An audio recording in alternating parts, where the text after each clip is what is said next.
राम मंदिर के निर्माण के बाद नई मस्जिद का निर्माण होगा। इसको लेकर तैयारियां शुरू हो गई है।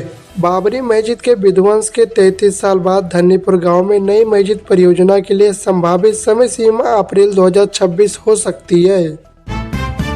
पटना से दिल्ली की फ्लाइट का किराया पहुंचा 60,000 रुपये, मुंबई का किराया पहुंचा 90,000 रुपये के पार।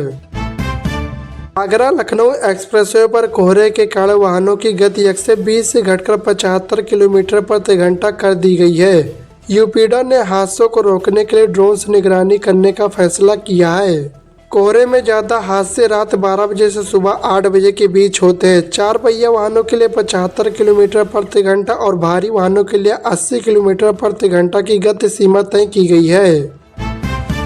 टाटा ने फुल चार्जिंग पर 502 किलोमीटर दौड़ाने वाली ई कार को किया सस्ता। पूरे 1,80,000 का मिल रहा है डिस्काउंट। गोरखपुर और देवरिया के बीच राप्ती नदी पर 72 करोड़ रुपए की लागत से पुल का निर्माण शुरू हो गया है। 2 साल में बनने वाले इस पुल से 1.5 लाख लोगों को सुविधा मिलेगी और देवरिया की दूरी 15 किलोमीटर कम हो जाएगी। दिसंबर 2027 तक पुल का काम पूरा होने का लक्ष्य है।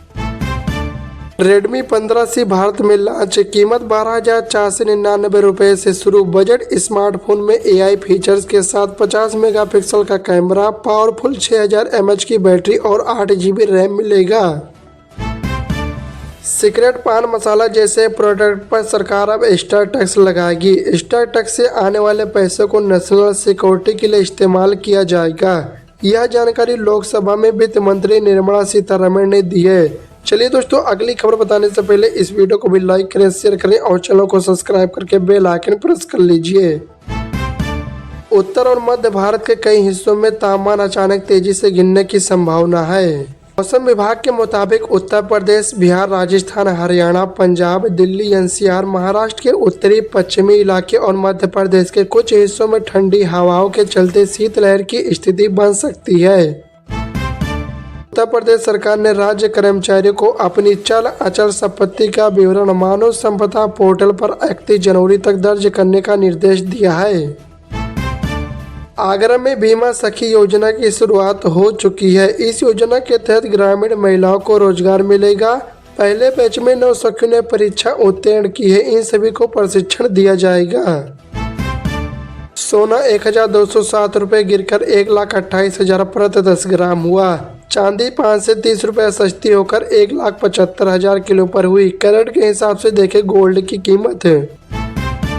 उत्तर प्रदेश के बेरोजगार युवाओं के लिए खुशखबरी। लखनऊ के साथ कानपुर, वाराणसी, प्रयागराज और गोरखपुर में रोजगार मेला लगेगा। सरकार का लक्ष्य है कि इन मेलों के माध्यम से प्रदेश में बेरोजगारी की दर को कम किया जाए और युवाओं को रोजगार प्रदान किया जाए। यह बेरोजगार युवाओं के लिए एक सुनहरा अवसर है।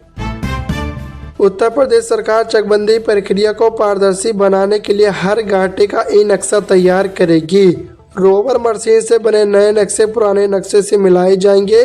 पहले चरण में यह कुछ गांव में लागू होगा, फिर पूरे प्रदेश में। इससे भूमि विवाद कम होने की उम्मीद है। उत्तर प्रदेश सरकार PM कुसुम योजना के तहत 2025-26 में किसानों को सब्सिडी पर 40,521 सोलर पंप देगी।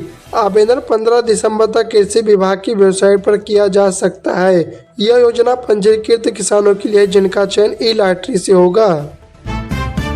माघ मेले के दौरान श्रद्धालुओं की सुविधा के लिए रेलवे ने गोरखपुर लखनऊ वंदे भारत एक्सप्रेस को 13 से 25 जनवरी तक प्रयागराज जंक्शन के बजाय फाफामऊ स्टेशन से चलाने का निर्णय लिया है। इससे लखनऊ, अयोध्या और गोरखपुर रोड के यात्रियों को राहत मिलेगी, क्योंकि फाफामऊ स्टेशन गंगा पथ से जुड़ा है।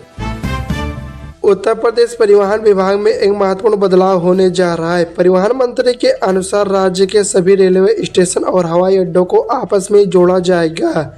इस योजना का मुख्य उद्देश्य यात्रियों की यात्रा को आसान और सुगम बनाना है, जिससे कनेक्टिविटी में सुधार होगा। आधार कार्ड अब जन्म तिथि के प्रमाण के रूप में स्वीकार नहीं किया जाएगा। प्रदेश सरकार ने सभी विभागों को इसके स्पष्ट निर्देश जारी कर दिया है। मुंबई से अहमदाबाद के बाद चेन्नई से हैदराबाद बुलेट ट्रेन परियोजना आगे बढ़ रही है। 7 से 78 किलोमीटर लंबे रूट की DPR अंतिम चरण में है, जिससे 12 घंटे की यात्रा लगभग 2.5 घंटे में सिमट जाएगी। तमिलनाडु सरकार की मंजूरी के बाद काम तेजी पकड़ेगा। उत्तर प्रदेश सरकार ने राज्य में विकास को बढ़ावा देने के लिए 26 परियोजनाओं को मंजूरी दी। इन परियोजनाओं में 13 सड़कों का निर्माण शामिल है, जिस पर करोड़ों रुपए खर्च होंगे। इन सड़कों के बनने से राज्य के विभिन्न क्षेत्रों में कनेक्टिविटी बेहतर होगी और व्यापार को बढ़ावा मिलेगा। केंद्र सरकार किसानों को आधुनिक खेती के लिए प्रोत्साहित कर रही है। गाजियाबाद में किसानों को ड्रोन उड़ाने का प्रशिक्षण दिया जाएगा, जिससे वे खेतों में यूरिया का छिड़काव कर सकेंगे। ड्रोन से 1 एकड़ में यूरिया के छिड़काव केवल 5 मिनट में हो जाएगा और किसानों को 150 रुपए तक की बचत होगी। AI आधारित 4 से CCTV कैमरों की निगरानी में होगा माघ मेला। 8 से हेक्टेयर में बसेगा मेला। उत्तर प्रदेश रोडवेज की बसों में अब मोबाइल ऐप से सीट बुकिंग और लाइव ट्रैकिंग की सुविधा मिलेगी। इससे यात्रियों को टिकट बुकिंग में आसानी होगी और बस स्टैंड पर इंतजार करने की जरूरत नहीं होगी। यह कदम डिजिटल इंडिया की ओर एक महत्वपूर्ण प्रयास है, जिससे यात्रियों को बेहतर अनुभव मिलेगा। नई टाउनशिप के विकास के लिए योगी सरकार ने बड़ा फैसला लिया है। अब लखनऊ विकास प्राधिकरण को कृषि भूमि को सीधे आवासीय भूमि में बदलने का अधिकार मिल गया है। अब LDA खुद कृषि भूमि को आवासीय करेगा। बुद्धनगर और गाजियाबाद जिले में डीजल ऑटो रिक्शा का संचालन पूरी तरह बंद किया जाएगा। इसके अलावा बागपत में डीजल ऑटो रिक्शा का संचालन 31 दिसंबर 2025 तक पूर्णतः बंद करने का निर्णय लिया गया है।